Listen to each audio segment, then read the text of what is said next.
Big news coming out of the Welsh rugby camp.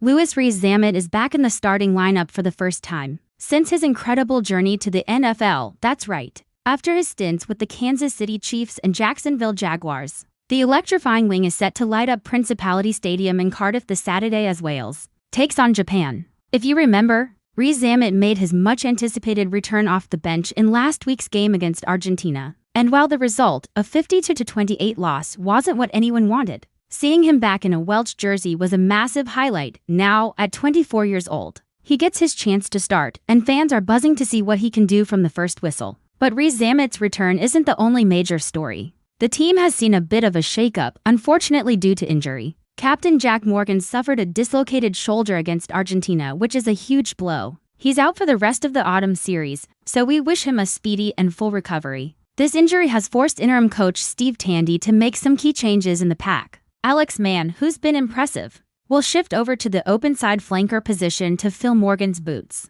This opens up the blind side flanker spot for the powerhouse Aaron Wainwright. At number 8, we'll see Leicester's Ollie Cracknell get his first start for Wales after making his debut off the bench last week. It's a big opportunity for him to make his mark. With Morgan sidelined, the captain's armband has been handed to hooker Dewey Lake. Lake is a natural leader, known for his passion and physicality, so it's no surprise to see him stepping up. He'll be a crucial voice on the pitch, rallying the troops as they look to bounce back from last week's defeat. There are also some changes in the front row. Tandy has decided to rotate his props, bringing in Nicky Smith and Archie Griffin to start. They replace Rhys Carr and Kieran Asierity, who will be looking to make an impact from the replacements bench later in the game. This rotation strategy seems aimed at keeping the front row fresh and managing player workload throughout the tough autumn series. Speaking of that Argentina game, let's break it down a little. Coach Tandy mentioned that despite the disappointing scoreline, there were a lot of positives to take away. He was particularly pleased with the team's attack, which he described as excellent, and he saw a lot of the physicality he's been asking for. But as he rightly pointed out, there's also plenty to improve on.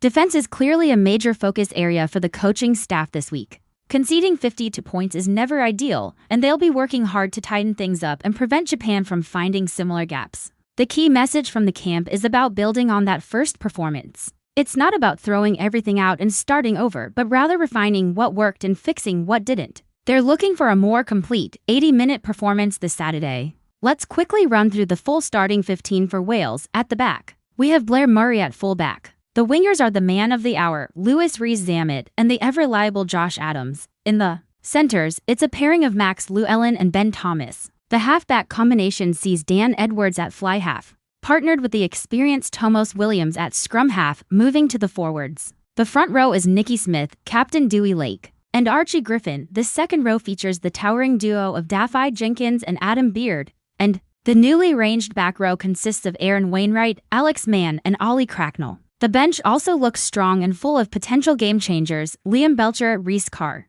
and Kieran Asierity provide front row cover. Freddie Thomas and Tane Plumtree are the other forward options, and for the backs, they have Kieran Hardy, Jarrah Evans, and the experienced Nick Tompkins ready to be called upon. Now, let's talk about Japan. The Brave Blossoms should never be underestimated. They are known for their high-tempo, attacking style of rugby that can trouble any team in the world. They will be looking to exploit any defensive frailties Wales might still have. After the Argentina match, their speed and skill in the wide channels will be a serious test for the Welsh defense, making the battle between Rees-Zammit and Adams and their Japanese counterparts a fascinating one to watch. For Wales, this match is absolutely crucial. A win is needed not just to get their Quilter Nations series campaign back on track, but also to build confidence within this relatively new-look squad. Many are wondering if Wales is set for a miserable autumn after that first loss.